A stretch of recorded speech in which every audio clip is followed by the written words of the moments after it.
11 जुलैला आहे योगिनी एकादशी. आषाढी एकादशीच्या आधी येणारी ही योगिनी एकादशी आहे. या एकादशीचा प्रारंभ होणार आहे 10 जुलैला सकाळी 8:16 आणि ही तिथी समाप्त होणार आहे 11 जुलैला पहाटे 5:22. उदय तिथीनुसार हे व्रत 10 जुलैला केलं जाणार आहे आणि या व्रताचं पारण म्हणजे उपवास सोडण्याची वेळ 11 जुलैला दुपारी 1:50 सायंकाळी 4:36 असेल.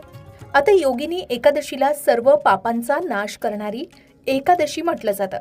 या दिवशी श्रद्धेनं उपवास केल्यास आरोग्य, सौभाग्य, धन, वैभव आणि मानसिक शांती लाभते अशी धार्मिक मान्यता आहे.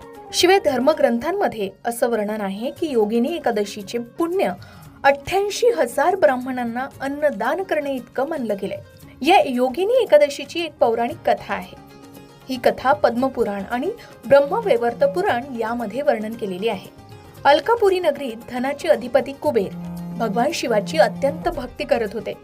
त्यांच्या सेवेत हेममाली नावाचा एक यक्ष होता. त्याचे काम दररोज मानसरोवरातून सुंदर फुलं आणून भगवान शिवाच्या पूजेसाठी अर्पण करणं होतं. आता हेममालीची पत्नी विशालाक्षी अत्यंत सुंदर होती.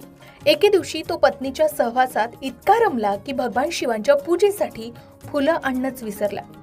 कुबेराला ही गोष्ट समजताच ते संतापले आणि त्यांनी हेममालीला शाप दिला की तू आपल्या कर्तव्यात दुर्लक्ष केलंस, त्यामुळे तुला कुष्ठरोग होईल आणि तू पत्नीपासून दूर राहशील. आता या शापामुळे हेममालीचं शरीर विद्रूप झालं आणि तो जंगलात भटकू लागला. दीर्घकाळ दुःख भोगल्यानंतर त्याला महर्षी मार्कंडेय भेटले. ऋषींनी त्याला योगिनी एकादशीचं व्रत करण्यास सांगितलं. हेममालीने श्रद्धेनं व्रत केलं. भगवान श्री हरी विष्णू प्रसन्न झाले. त्याचा शाप दूर झाला. त्याला आरोग्य, पत्नी आणि पूर्वीचं वैभव पुन्हा प्राप्त झालं.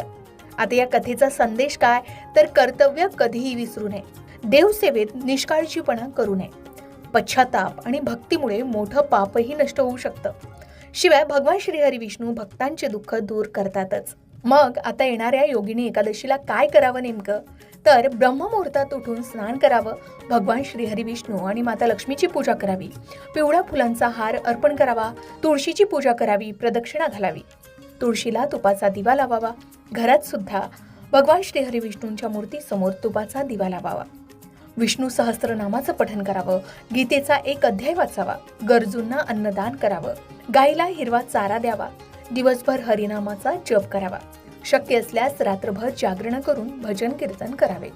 आता प्रत्येक एकादशीचं व्रत अनेक जण करतात.